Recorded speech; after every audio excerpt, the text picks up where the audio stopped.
If you want to help Myth Vision Podcast grow, you can join our Patreon. There are different tiers, as well as help out with PayPal. Thank you so much. Don't forget to like, subscribe, share, and comment.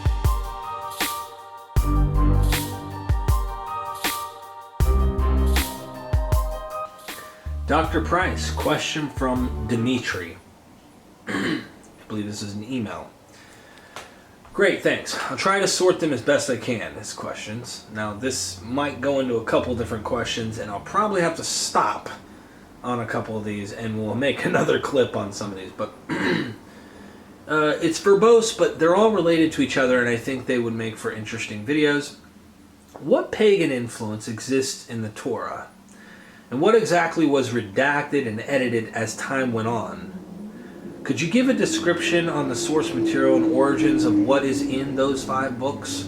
For example, there's a theory that the story of Noah cursing his sons comes from the myth of Uranus and Kronos, but the part where Noah's sons castrates him is cut out because it was seen as too grotesque. Interesting. I didn't know that. Does this idea hold water? And if so, how does Uranus become Noah? As for redactions, is there good reason to believe that... Oh, let's pause there. Yeah, that's exactly what I think is the origin of the story of Noah, and especially of, what was it, in chapter 9? Where Noah's sons somehow conspire against him.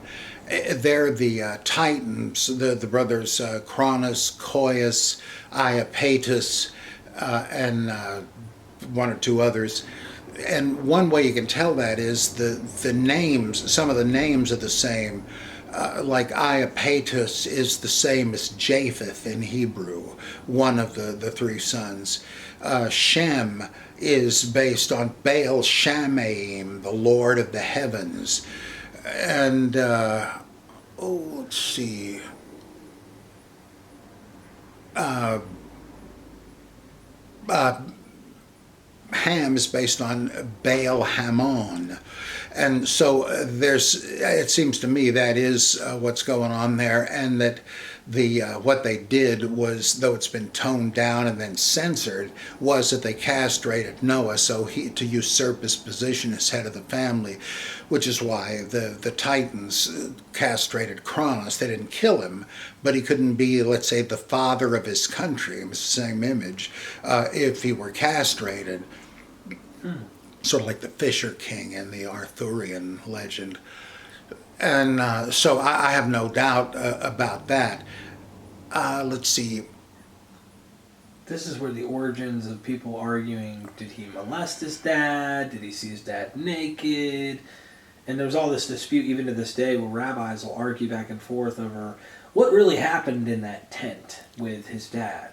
Yeah, and those aren't stupid suggestions, but if there's supposed to be any kind of realism, if Ham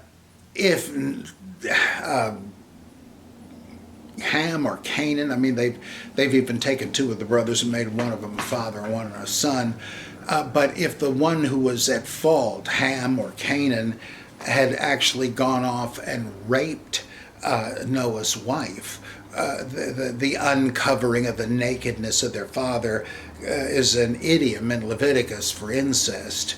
If that's what happened, I can't believe the story wouldn't have ended with Noah killing his son. As for them seeing him naked, it's hard to believe in that day and age. How much of a shock is it today for a child to see his father naked? No. So that strikes me as, they're not stupid, but they seem to be unlikely to me. And I think it has to be, given the parallel with the names and all that yeah, they castrated him. And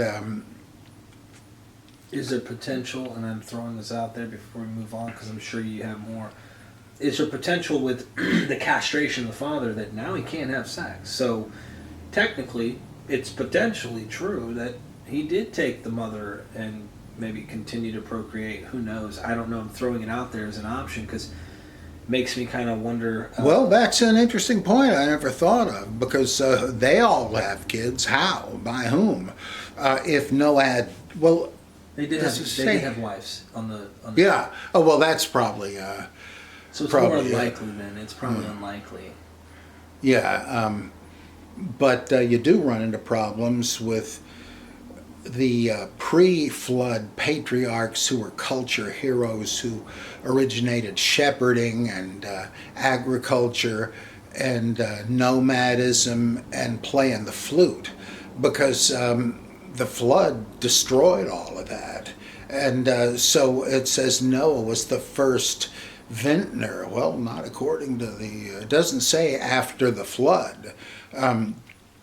Which probably explains how he becomes drunk. They sort of imagine that he didn't know what would happen if you fermented the wine.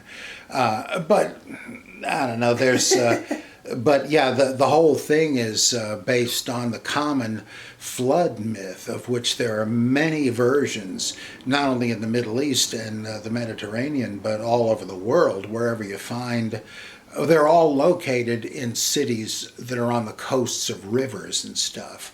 So it's pretty obvious the inspiration was a local flood at some time or another. There were a couple of big, devastating ones in the Middle East in historical times, biblical times. So yeah, there could have been that much of a basis to it, but there's no reason to think this is any more accurate than the flood with Deucalion and Pyrrha, or Utnapishtim, or Xisuthros, etc., etc., etc. By the way, the big Ark replica that's a big museum somewhere, is it in Kentucky or something?